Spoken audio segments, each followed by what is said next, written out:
She said she was pregnant. The whole family rallied around her. Gifts, dinners, prayers. But the doctor who supposedly confirmed it was my best friend. And he had never even seen her. Hi, I'm Harper. 2 months ago, I came home from surgery to find my car gone and my identity hijacked by the one person I trusted the most, my own sister. But what started as a stolen car turned into a fabricated pregnancy, fake medical records, and a family-wide cover-up. What would you do if someone wore your life like a costume and dared to call it love? Drop a comment if you've ever been betrayed by the people who were supposed to protect you. Because sometimes, the only way to get your voice back is to use it. Here's how it all began.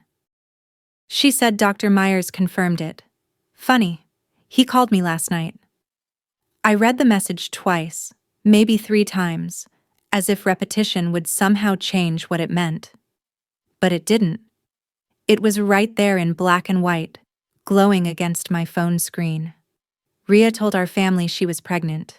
Not just told, declared, celebrated. And apparently the doctor who had confirmed her pregnancy was my best friend, Dr. Jared Myers. We hadn't spoken in weeks. Life got busy. But when Jared called me out of nowhere last night to catch up, I asked half-jokingly if he'd seen my sister lately. The silence that followed was telling. "Your sister?"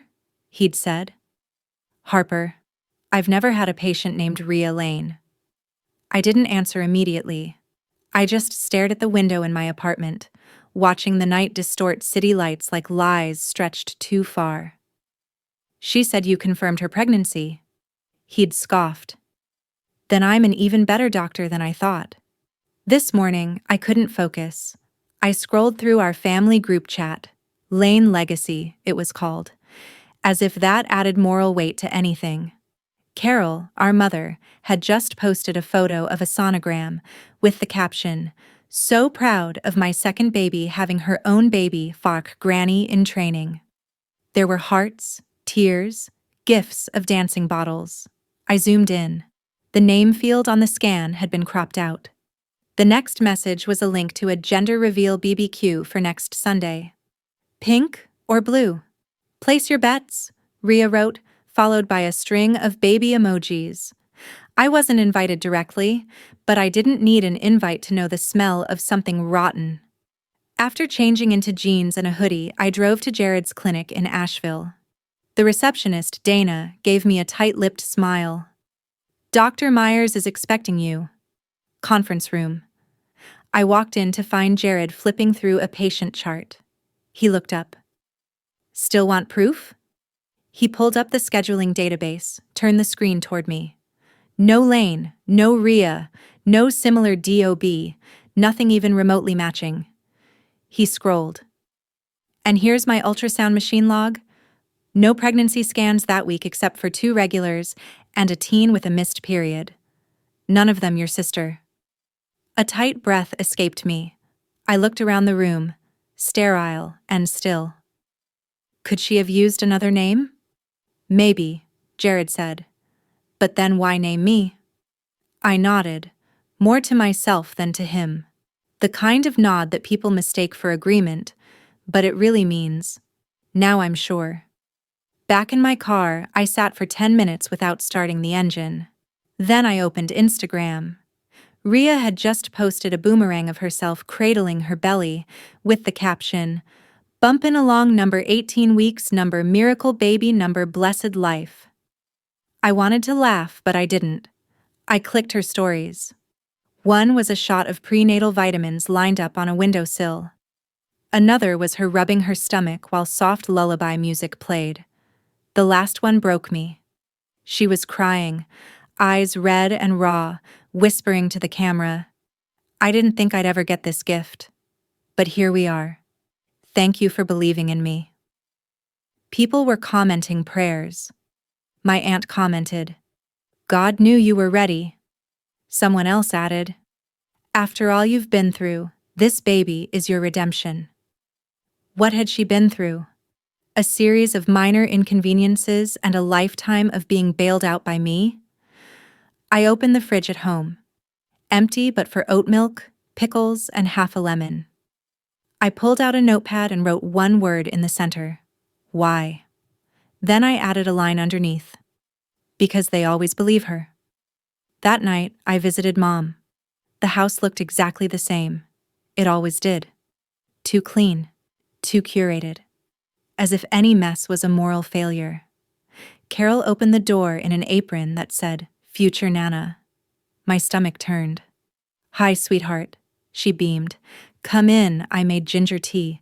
Ria's had such awful nausea. I stepped inside, bypassed the kitchen, and went straight for the living room. Is Ria really pregnant? She blinked, surprised by my directness. What kind of question is that? The kind that needs a real answer. Carol sat down, smoothing her apron. Harper, why would she lie about something like this? Because it gets her attention, and money, and sympathy. That's a horrible thing to say. I asked Dr. Myers. He's never seen her. Not once. Carol's smile faltered. Well, maybe she went somewhere else? She said it was him. She posted about it. Silence. Then, honey, she's going through a lot. My chest tightened. You said the same thing when she crashed my car, when she maxed out my credit, when she forged my signature on that lease. She's your sister. Number. She's your project. I'm just the receipt you keep when she costs too much. Carol stood up, voice low. I won't let you ruin this for her. Or for Zoe. That stopped me. I turned slowly. You're letting Zoe be part of this? She's excited. She thinks she's getting a baby sister. I felt the ground shift beneath me. It wasn't just a lie anymore. It was a legacy. Later that night, I sat in the dark, replaying the conversation. Over and over. I imagined Ria in her bathroom, adjusting a belly pillow, rehearsing tears, crafting captions. I didn't have proof yet. Not concrete. But my gut, my cursed, unappreciated, always right gut, told me this wasn't just a delusion. It was a plan. And she'd chosen the wrong doctor to name. Tomorrow, I'll begin documenting everything, and by next Sunday's gender reveal, there wouldn't be pink or blue. There would only be truth. Pregnant women don't usually buy positive test kits off Craigslist, do they? I stared at the ad for a full minute. Realistic prop tests. 2 lines guaranteed. It read. Posted under gag gifts. But the listing wasn't a joke. It was detailed. Options for faded line or fresh positive. Free shipping. Discreet packaging. PayPal accepted. The account that made the purchase? An email I knew too well. r.lane78@gmail.com. I'd found it after pulling up Mom's laptop during her yoga class. She'd left her Gmail open. One of Ria's forwarded receipts was still in the inbox. I clicked out of instinct. Then I clicked again. And again. It unraveled from there like a ribbon on a gift that had no intention of being a present. That night, I called Nina. She bought fake pregnancy tests? Nina asked flatly. You sure? I forwarded the receipt. She didn't answer for a beat. Then, holy hell, she went full method actress. I need to trace the rest, I said. If she faked this, there's more. Check social, Venmo, eBay, start small.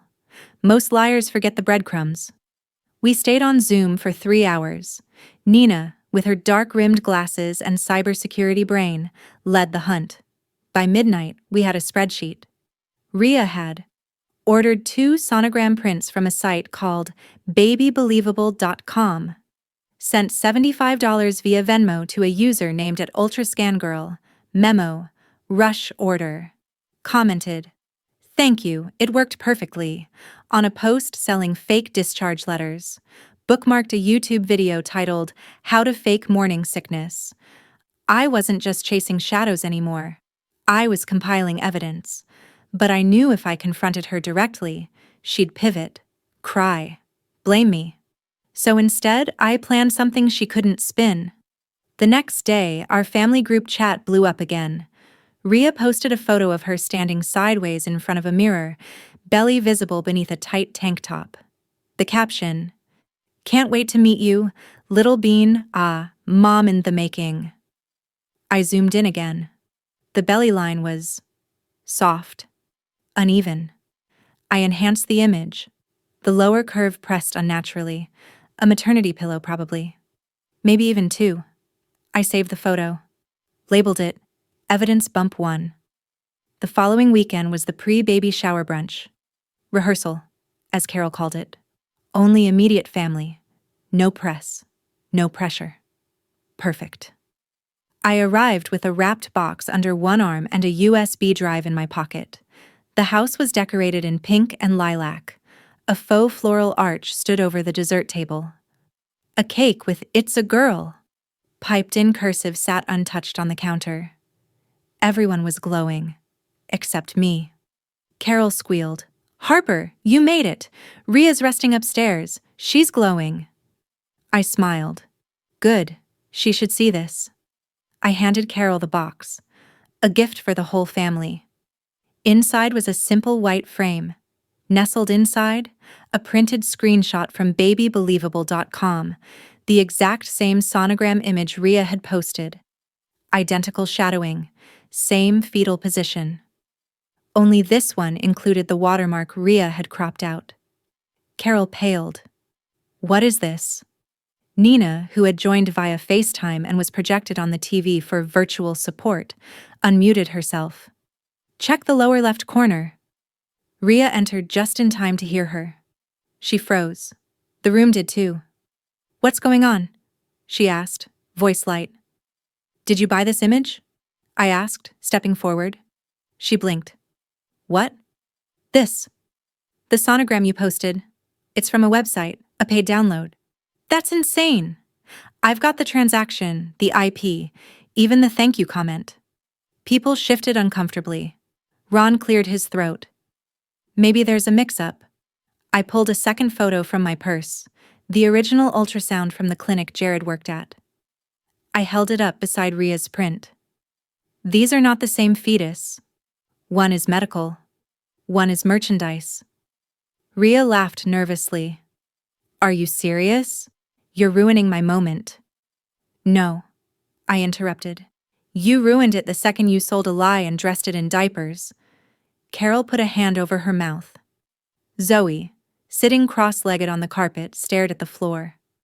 Silence hung heavy. Finally, Rhea snapped, "So what if I needed a little help?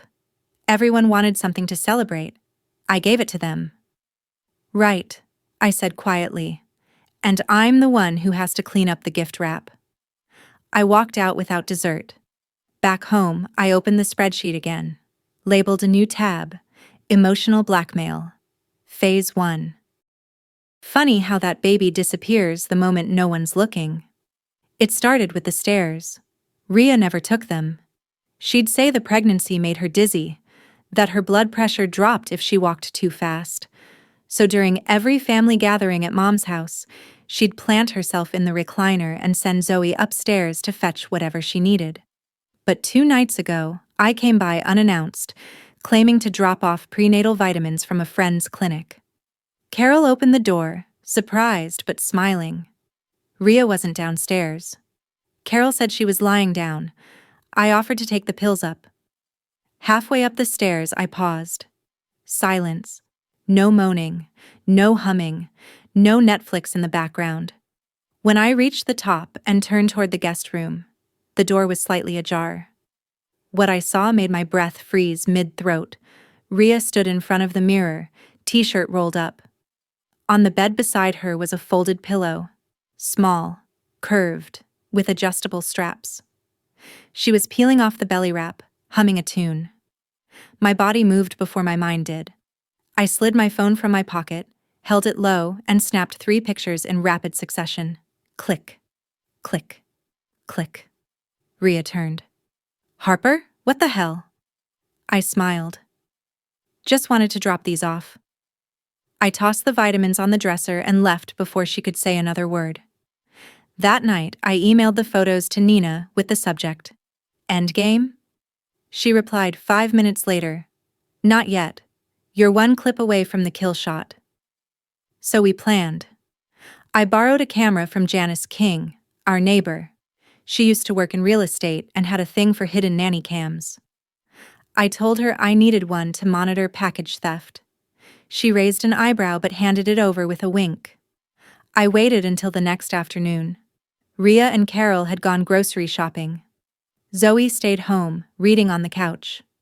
I brought over cookies, chatted with Zoe for 10 minutes, then said I needed to use the bathroom upstairs. Camera planted. Angle perfect. Motion triggered. Lens pointed straight at the vanity where the lie lived. That night, I got the clip.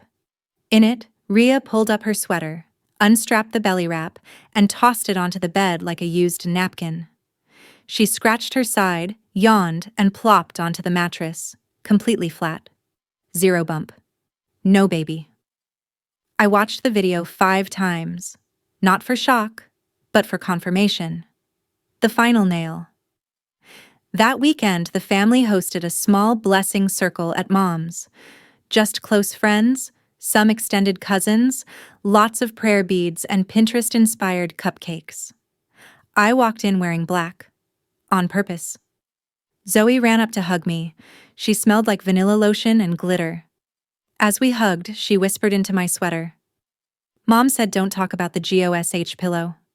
I leaned back. "The what?" She blinked. "Oops. Never mind." She skipped away. I took my time mingling, smiling, sipping lukewarm cider until everyone had settled into the living room. Then I pulled the remote from my coat pocket and pressed play. The TV blinked. At first, static. Then the footage loaded. There was Rhea in her bedroom, peeling off the belly. Tossing it aside, stretching. Laughter in the background. Zoe's tablet, probably. Totally normal day. Until the gasps started. One cousin dropped her cider. Carol covered her mouth. Ron looked at the floor like it might explain everything. And Rhea? She stood frozen, halfway between the couch and snack table, face draining.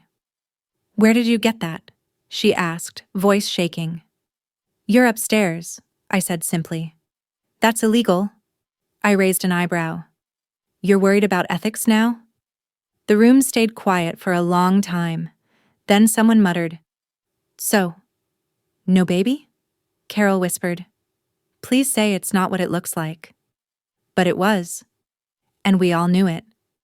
Have you ever discovered a truth so painful, even silence felt like betrayal? If you've ever been left alone to hold the truth that others refuse to face, drop a 7 in the comments. Now, let's see what I do with her truth. I didn't speak again. I didn't need to. I just picked up my coat, walked to the door, and turned back only once, to Zoe, who looked both confused and relieved. That night, I backed up the video to 3 drives, uploaded it to a hidden cloud folder, and labeled it Final Evidence, Fabrication of Pregnancy. Date stamped. Because I knew this wouldn't be the last time they'd try to rewrite what happened. But I also knew one thing for sure. You can't Photoshop the truth when it's on video. Funny how that baby disappears the moment no one's looking. It started with the stairs. Rhea never took them. She'd say the pregnancy made her dizzy, that her blood pressure dropped if she walked too fast. So during every family gathering at Mom's house, she'd plant herself in the recliner and send Zoe upstairs to fetch whatever she needed. But 2 nights ago, I came by unannounced, claiming to drop off prenatal vitamins from a friend's clinic. Carol opened the door, surprised, but smiling. Rhea wasn't downstairs. Carol said she was lying down. I offered to take the pills up. Halfway up the stairs, I paused. Silence. No moaning, no humming, no Netflix in the background. When I reached the top and turned toward the guest room, the door was slightly ajar. What I saw made my breath freeze mid-throat. Rhea stood in front of the mirror, t-shirt rolled up. On the bed beside her was a folded pillow. Small, curved, with adjustable straps. She was peeling off the belly wrap, humming a tune. My body moved before my mind did. I slid my phone from my pocket, held it low, and snapped 3 pictures in rapid succession. Click, click, click. Rhea turned. Harper? What the hell? I smiled. Just wanted to drop these off. I tossed the vitamins on the dresser and left before she could say another word. That night, I emailed the photos to Nina with the subject, Endgame? She replied 5 minutes later. Not yet. You're 1 clip away from the kill shot. Nina wanted to FaceTime immediately. Her laptop screen glowed with reflection as she angled her phone. Show me again, she said, as if rewatching the clip would reveal a hidden flaw. I watched her study it the way she used to dissect code back in grad school. Yeah, she said, we need clean video. High angle. Confirm the wrap. If we get movement, her adjusting it, we're golden. So we planned. I borrowed a camera from Janice King, our neighbor. She used to work in real estate and had a thing for hidden nanny cams. She handed it to me over the fence, smirking. Caught a boyfriend cheating with this once. Catches everything. I thanked her and didn't ask for details. The next afternoon, I returned to Mom's house with a smile and a box of cookies. Zoe was home alone, reading under a blanket fort made of couch cushions. I asked where Rhea and Carol were. Grocery run, she said. I waited until she was distracted, then slipped upstairs and planted the camera on a bookshelf directly across from the vanity mirror. Perfect angle. Motion trigger set. That night, I got the clip. In it, Rhea pulled up her sweater, unstrapped the belly wrap, and tossed it onto the bed like a used napkin. She scratched her side, yawned, and plopped onto the mattress, completely flat. 0 bump. No baby. I watched it again at 1 a.m., sitting in my dark apartment. Only the screen lit my face, and the audio buzzed faintly with the sound of Zoe's tablet cartoons in the background. The next morning, Zoe came by my place before school. Carol was too tired to drive. While Zoe slipped her sneakers on, she pulled out a folded sheet of paper. I drew this last night, she said, handing it to me. 2 stick figures, 1 big, 1 small. The smaller one had a round circle on the stomach, drawn with thick crayon. But above it, scribbled faintly in pencil, were the words, Pillow Secret. Zoe, I asked gently, what's this? She blinked. It's Mommy when she puts on her special belly, but I'm not supposed to tell. I folded the drawing and slipped it into my folder. That weekend, the family hosted a small, blessing circle at Mom's. Just close friends, some extended cousins, lots of prayer beads and Pinterest-inspired cupcakes. I wore black. On purpose. The living room had been rearranged. Candles placed in a ring, crystals on the table, soft spa music echoing from someone's iPhone speaker. Ron stood stiff in a corner, trying to look supportive. Carol bustled between guests, cheeks red and voice chirpy. Rhea was glowing, fabric wrapped tight, dress flowing, smile frozen like porcelain. Zoe ran up to me. Don't say the GOSH word, she whispered. The what? The GOSH pillow, she repeated, spelling it like it was a curse. I smiled gently. Your secret is safe. Until it wasn't. Once everyone settled in a circle, Rhea lit a sage bundle and spoke about intuition and trusting the body. I stayed quiet, hands folded, waiting. When the tea was served and eyes were misty, I stood. I brought something, I said, to honor clarity. I pulled the remote from my coat and pressed play. The TV crackled, then cleared. There she was, Rhea, pulling off the belly, wiping her side, flopping onto the bed. The timestamp glowed in the corner. Gasps echoed. Someone muttered, Jesus Christ. The background music from the Sage playlist still played faintly behind the silence. Carol dropped her cup. Ron didn't move. Nina's face appeared on the big screen. She'd joined via Zoom and leaned in. "That's her," she said softly, almost to herself. Rhea staggered backward. "This is an invasion. This is a confession," I corrected. Carol looked between us, panicked. "There must be a mistake. Maybe Harper edited—" "I don't edit truth," I said. Rhea tried again. "You're doing this to ruin me." I stepped closer. "No, Rhea. You ruined yourself. I just hit play." I didn't wait for the group's decision. I knew where they stood now. On silence. Zoe stood by the door, hugging her drawing to her chest. That night, I backed up the footage to 3 drives, 1 cloud, and a private vault folder Nina created. I labeled it Final Evidence, Fabrication of Pregnancy, Blessing Day. Because truth isn't a threat. It's a record. And this one would outlast every lie stitched into fabric and worn like motherhood. Let's hear it from the man who apparently checked your cervix. I had rehearsed the line more times than I cared to admit. Said it in the mirror, in the shower, whispered it to Clementine, my cat, who responded with a slow blink of solidarity. Now, standing in my mother's kitchen, I wasn't whispering. I said it aloud, in front of every person who had doubted, excused, or enabled Rhea. It had been Carol's idea to host a family reset dinner. No outside guests. Just us. She handwrote invitations on thick cream cardstock, tied with pink ribbon, one of which had arrived at my door 3 days ago. No apology, no explanation. Just a time, date, and a bold header. A new beginning. What a joke. I didn't reply. I just showed up. On time. In slate gray slacks and a white blouse sharp enough to slice tension. No makeup, no earrings. Just intention. And Dr. Jared Myers. He parked beside me, a little unsure in his khakis and black blazer. "Are you sure about this?" "I've never been more sure of anything," I said. He nodded once, grabbed the manila folder from his passenger seat, and followed me up the driveway. Inside, the table was already set.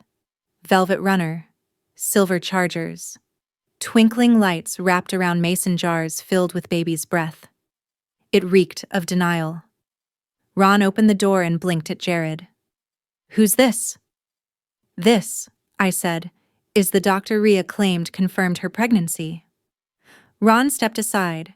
We entered the dining room to find Carol lighting candles, and Rhea swirling white wine in a glass she didn't even pretend was grape juice anymore. When she saw Jared, she froze. Carol forced a smile. "Dinner's almost ready. Let's sit." We did. No one spoke. Salad was passed, then chicken, then potatoes. I waited until the plates had been filled, until the wine had been poured, until Carol raised a toast to healing and moving forward. That's when I tapped my fork twice on the edge of my plate and cleared my throat. "Before we move forward," I said, "let's get something clarified." I turned to Jared, who calmly opened the folder and slid a paper toward the center of the table. "This is a signed, notarized affidavit," he said, stating that Rhea Lane has never been a patient of mine. I have never performed any exams on her, confirmed a pregnancy, or provided documentation suggesting otherwise. The paper sat like a grenade between the butter dish and salt shaker. Rhea let out a laugh. High, brittle. "This is insane." Carol's lips parted. "Rhea." "He's lying," Rhea snapped. Jared raised an eyebrow. "I don't need to lie, Ms. Lane. I have a patient log, security camera timestamps, and a clinic full of employees who can corroborate." Rhea stood. "You don't get to walk into my family's home and accuse me." "I'm not accusing," he said. "I'm confirming." I looked around the table, at Ron, who looked anywhere but at me, at Carol, whose hands were trembling just slightly, at Zoe, who sat with her fork suspended midair. "Mommy," she said, "is that why we never went to the doctor after all?" Silence again, sharp and searing. Rhea sat down. Hard. Jared stood and gently pushed back his chair. I'll see myself out. He paused as he passed me. You did what needed doing, he whispered. Call me if this escalates. I nodded, jaw tight. As soon as the door shut behind him, Carol turned to me. Why are you doing this? Because someone has to, I said. Because every time you've had the chance to draw a line, you handed her a marker and told her to redraw the map. She's your sister. She's your mistake. Have you ever had to be the one to say the thing no one else dared to say? The moment you realize silence isn't love, it's permission. If you've ever had to be the truth teller in a family full of denial, leave a 9 in the comments. Now, let's watch what I choose to protect next. I stood, picked up the affidavit and slid it into my purse. That's when Rhea spoke. Quietly, not to me, but to herself. It was just easier to let them believe, to be the center again, even if it was fake. I turned toward Zoe. She looked smaller than usual, not because of the room or the food or the drama, but because she had just realized that lies come with weight, and her shoulders were too small to carry them. I reached into my coat pocket and handed her a folded piece of paper. It was the sonogram she'd colored in weeks ago. I'd saved it, crumpled and creased, as a reminder of what had already been broken. She stared at it, then said, soft as snowfall, I don't think there was ever a baby. No, sweetie, I said. There wasn't. But there was a boundary, and I'd just drawn it. This isn't a dinner. It's a last audition. For a role you already lost. That's what I wanted to say when I opened the door to Carol's house that Sunday night. Instead, I said nothing. I walked in, nodded at Zoe, and hung my coat without being asked. The envelope in my bag was heavier than its paper should allow. Inside it, full documentation. Every receipt, photo, video link, notarized statement, and timeline. Curated, collated, and legal ready. A copy had already gone to Mr. Cartwright, my attorney. This one was symbolic. Dinner was already plated when I entered the dining room. No, hello. Just food. Perfectly roasted chicken. Mashed potatoes smoothed like a magazine cover. Carol's way of saying, we can fix this, without actually addressing anything. Rhea was already seated, barefoot, swirling wine in a crystal glass, not pretending anymore, just existing in whatever power she thought she still held. Let's eat, Carol chirped, voice 2 pitches too high. We sat. Zoe's eyes kept darting between adults. Her fork moved in tiny circles on the plate. No one brought up the doctor, or the footage, or the unraveling. So I did. Did you read it? Silence. Carol reached for her wine. Rhea didn't blink. I repeated. Did you read the file I sent? Rhea laughed. God, you're still doing this? It's done, Harper. No baby, big deal. Get over it. Ron shifted uncomfortably. Carol finally spoke, voice sweet as overripe fruit. We thought this was just a phase, that you'd cool off. I blinked. Cool off. After being impersonated, lied to, manipulated, and gaslit by my own family. Carol sighed, setting her glass down. You've always been delicate. There it was. The word. Not strong. Not resilient. Delicate. As if my refusal to tolerate fraud meant I was emotionally unstable. Zoe set down her fork. Mom said if you don't calm down, we'll all have to move. My jaw tightened. Rhea raised an eyebrow. She talks too much. No, I said. She tells the truth. That's more than I can say for you. For a moment the room stilled. Even the flickering candle seemed to hold its breath. I reached into my purse and pulled out the thick envelope, placed it dead center on the table. This is for the record, I said. If I see another charge, another stolen login, one more document with my name forged, I will take this to court. I don't care who you are. I don't care that we share blood. Carol folded her arms. You wouldn't do that to your sister. I met her gaze. She already did it to me. Rhea pushed back from the table. You think this makes you strong? Dragging your own family through mud? I stood slowly. Number. What makes me strong is that I finally stopped sinking. Carol's voice sharpened. You used to be grateful. Number, I used to be quiet. I turned to leave. But then I saw it. Zoe's tablet, left on the kitchen island. The screen still lit. Unlocked. A group chat popped up.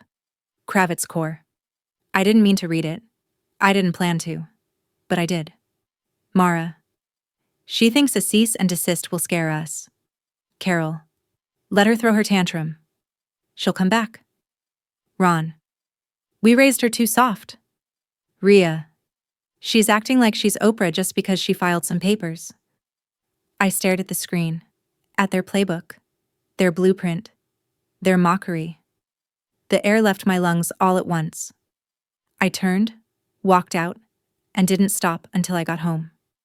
That night, I printed the chat history, timestamps, screenshots, labeled the folder, proof they never planned to change. The next morning, I dropped an envelope in Carol's mailbox. No note, just the transcript, and a line in thick black ink on the front. This is why I'm done. Days passed. No response, no apology, only a card on Thursday. Cream-colored, hand-delivered. Inside, 6 words in Carol's familiar slanted cursive. Sunday dinner. Family reset. 6 p.m. No acknowledgement. No accountability. Just reset. As if everything could be erased with a roast chicken and cloth napkins. That Sunday, I didn't decline. I showed up. Neutral colors. Clean face. No emotion. Not for reconciliation.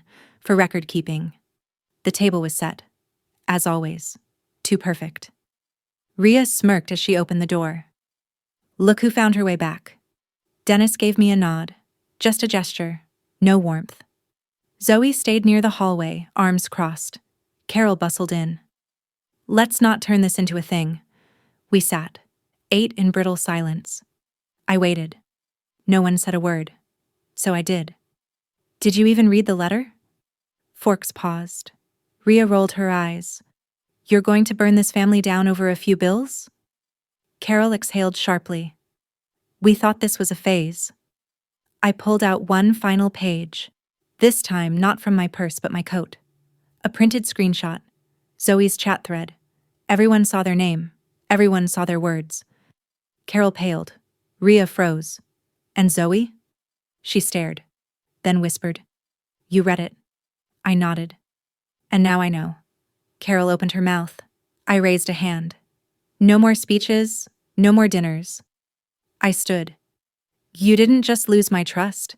You lost the right to speak into my life. I turned to Zoe. You don't have to lie for anyone anymore. She blinked fast. I'm scared. I know, I said. But I'm not. Not anymore. And that's when I knew I was done. Not angry. Not vindictive. Just done. Today, I live in a smaller space, but with a lighter heart, where no one controls me through silence, debt, or bloodline. I no longer have to reclaim my voice, because this time, I never gave it away. What I've learned is this: misplaced forgiveness isn't kindness. It's permission for harm to repeat. Family isn't defined by blood, but by the boundaries you set and the people who respect them. What about you? Have you ever had to stand up to those closest to you just to protect your own peace? Share your story in the comments, because what you say today might be the courage someone else needs tomorrow. And if this story resonated with you, don't forget to follow. There are more untold truths waiting to be heard.